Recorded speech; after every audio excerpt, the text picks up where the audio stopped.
everyone. In this tutorial, I'll be letting you know what the Kasernet Credentials App is and how to create your own policy. So first of all, when you create your account, you have to download the Credentials app from the free trial email. So go ahead and download the application. It's short and should take only around 10 seconds. Once downloaded, it will look something like this. As you can see, we have multiple options live on the left side, carrier services, e-commerce, marketplaces, shipping location, payment, order mapping, SKU, and export. So let's go to carrier first. As you can see, we have multiple carrier services ranging from UPS, American Express Postal Service, FedEx, and DHL. So if you want to add your carrier service, you can just select it and add your contact name, account number, and meter. Account number and meter can be located from your shipper's dashboard in your FedEx account. Next one is e-commerce. So in this section, you can add your e-commerce stores or shopping cart stores if you like BigCommerce, WooCommerce, MyShop, and KP. So if you want to add WooCommerce, you can add contact name, consumer key, consumer secret, API path. All these three informations, this consumer key, consumer secret, and API path, can be located from your dashboard in WooCommerce, admin dashboard. Contact name can be anything you want to refer your store as. Same goes for the marketplace. If you want to select Amazon, Etsy, eBay, or Sears, just click on one, add contact name, client ID, client secret, consumer key, region, account token, API path, and consumer secret. Account name is usually what you want to refer your marketplace as. Rest of them you can locate from your admin dashboard. Once done, you can press save and it will appear in your marketplace data. Next one is shipping location.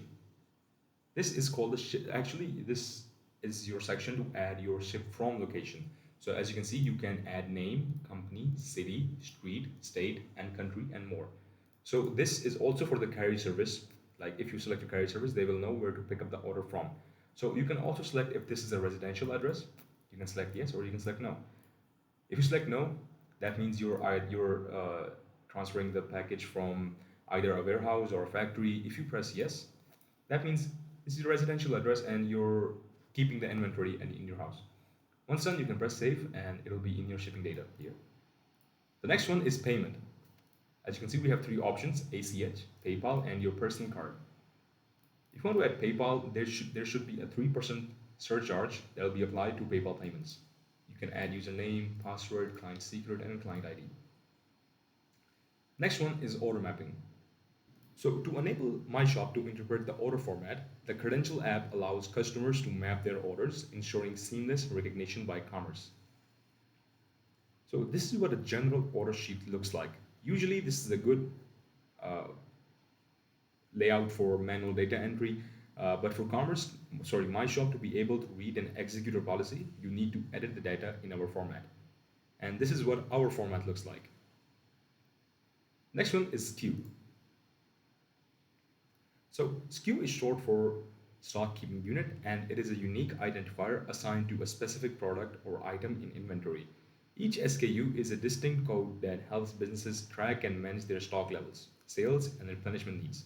This information is also required for the carrier to calculate shipping charges, like this: part number, quantity, price, short description, length, inch.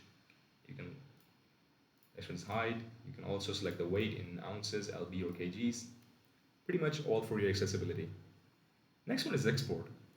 In this one, you can just go ahead and export the sheet you just created. Go ahead and save it, and you're good to go. Now, all you have to do is import this policy to your Commerce web application, and you're good to go. Your outcomes will follow the exact policy that you just entered. Thank you so much for watching. Have a good day.